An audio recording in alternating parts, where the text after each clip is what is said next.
ఇక్కడ ఈవీఎంలు ప్రపంచంలో ఎవరు వాడరు. ఎందుకు వాడరు అంటే ఆటోమేటిక్గా మ్యానిపులేట్ చేయడానికి అవకాశాలు ఉన్న ఈవీఎంలు. ఇట్ ఇస్ చిప్ను కానీ ఎవడైతే డిజైన్ చేశాడో, ఎవడైతే దాన్ని మ్యానుఫ్యాక్చర్ చేశాడో వాడు అనుకుంటే దాన్ని కమాండ్ చేసే అవకాశం ఉంది. రెండోది ఇన్స్క్రిప్షన్ చేసామన్నా కూడా దాని ఇన్క్రిప్షన్ మళ్ళీ డీకోడింగ్ చేసే అవకాశం కూడా ఉంది. కాబట్టి ప్రజాస్వామ్యం కొంతమంది చేతల్లో ఎందుకు పెట్టాలి?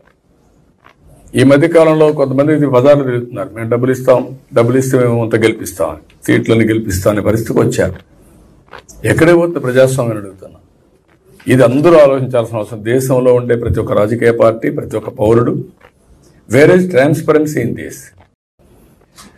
ఇక్కడ ఈవీఎంలు ప్రపంచంలో ఎవరు వాడరు.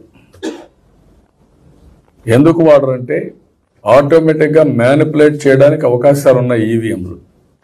ఇట్ ఇస్ చిప్ను కానీ ఎవడైతే డిజైన్ చేశాడో, ఎవడైతే దాన్ని మ్యానుఫ్యాక్చర్ చేశాడో వాడు అనుకుంటే దాన్ని కమాండ్ చేసే అవకాశం ఉంది. రెండోది ఇన్స్క్రిప్షన్ చేసామన్నా కూడా దాని ఇన్క్రిప్షన్ మళ్ళీ డీకోడింగ్ చేసే అవకాశం కూడా ఉంది. కాబట్టి ప్రజాస్వామ్యం కొంతమంది చేతల్లో ఎందుకు పెట్టాలి?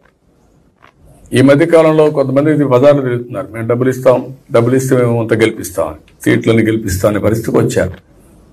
ఎక్కడే పోతే ప్రజాస్వామ్యం అడుగుతున్నాం. ఇది అందరూ ఆలోచించాల్సిన అవసరం. దేశంలో ఉండే ప్రతి ఒక్క రాజకీయ పార్టీ, ప్రతి ఒక్క పౌరుడు, where is transparency in this. ఎందుకు వాడరు అంటే ఆటోమేటిక్గా మ్యానిపులేట్ చేయడానికి అవకాశాలు ఉన్న ఈవీఎంలు. ఇట్ ఇస్ చిప్ను కానీ ఎవడైతే డిజైన్ చేశాడో, ఎవడైతే దాన్ని మ్యానుఫ్యాక్చర్ చేశాడో వాడు అనుకుంటే దాన్ని కమాండ్ చేసే అవకాశం ఉంది.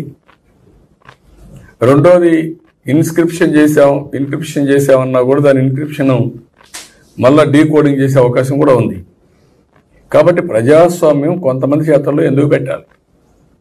ఈ మధ్యకాలంలో కొంతమంది బజార్లు తిరుగుతున్నారు, మేము డబ్బులు ఇస్తే మేము అంత గెలిపిస్తాం, సీట్లను గెలిపిస్తాం అనే పరిస్థితికి వచ్చారు. ఎక్కడే పోతే ప్రజాస్వామ్యం అడుగుతున్నాం. ఇది అందరూ ఆలోచించాల్సిన అవసరం. దేశంలో ఉండే ప్రతి ఒక్క రాజకీయ పార్టీ, ప్రతి ఒక్క పౌరుడు, where is transparency in this. ఇక్కడ ఈవీఎంలు ప్రపంచంలో ఎవరు వాడరు. ఎందుకు వాడరు అంటే ఆటోమేటిక్గా మ్యానిపులేట్ చేయడానికి అవకాశాలు ఉన్న ఈవీఎంలు. ఇట్ ఇస్ చిప్ను కానీ ఎవడైతే డిజైన్ చేశాడో, ఎవడైతే దాన్ని మ్యానుఫ్యాక్చర్ చేశాడో వాడు అనుకుంటే దాన్ని కమాండ్ చేసే అవకాశం ఉంది. రెండోది ఇన్స్క్రిప్షన్ చేసామన్నా కూడా దాని ఇన్క్రిప్షన్ మళ్ళీ డీకోడింగ్ చేసే అవకాశం కూడా ఉంది. కాబట్టి ప్రజాస్వామ్యం కొంతమంది చేతల్లో ఎందుకు పెట్టాలి? ఈ మధ్యకాలంలో కొంతమంది బజార్లు తిరుగుతున్నారు, మేము డబ్బులు ఇస్తే మేము అంత గెలిపిస్తాం, సీట్లను గెలిపిస్తాం అనే పరిస్థితికి వచ్చారు. ఎక్కడే పోతే ప్రజాస్వామ్యం అడుగుతున్నాం. ఇది అందరూ ఆలోచించాల్సిన అవసరం. దేశంలో ఉండే ప్రతి ఒక్క రాజకీయ పార్టీ, ప్రతి ఒక్క పౌరుడు, where is transparency in this.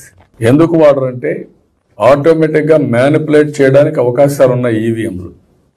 It is చిప్ను కానీ ఎవడైతే డిజైన్ చేశాడో, ఎవడైతే దాన్ని మ్యానుఫ్యాక్చర్ చేశాడో వాడు అనుకుంటే దాన్ని కమాండ్ చేసే అవకాశం ఉంది. రెండోది ఇన్స్క్రిప్షన్ చేసామన్నా కూడా దాని ఇన్క్రిప్షన్ మళ్ళీ డీకోడింగ్ చేసే అవకాశం కూడా ఉంది. కాబట్టి ప్రజాస్వామ్యం కొంతమంది చేతల్లో ఎందుకు పెట్టాలి? ఈ మధ్యకాలంలో కొంతమంది బజార్లు తిరుగుతున్నారు, మేము డబ్బులు ఇస్తే మేము అంత గెలిపిస్తాం, సీట్లను గెలిపిస్తాం అనే పరిస్థితికి వచ్చారు. ఎక్కడే పోతే ప్రజాస్వామ్యం అడుగుతున్నాం. ఇది అందరూ ఆలోచించాల్సిన అవసరం. దేశంలో ఉండే ప్రతి ఒక్క రాజకీయ పార్టీ, ప్రతి ఒక్క పౌరుడు, where is transparency in this.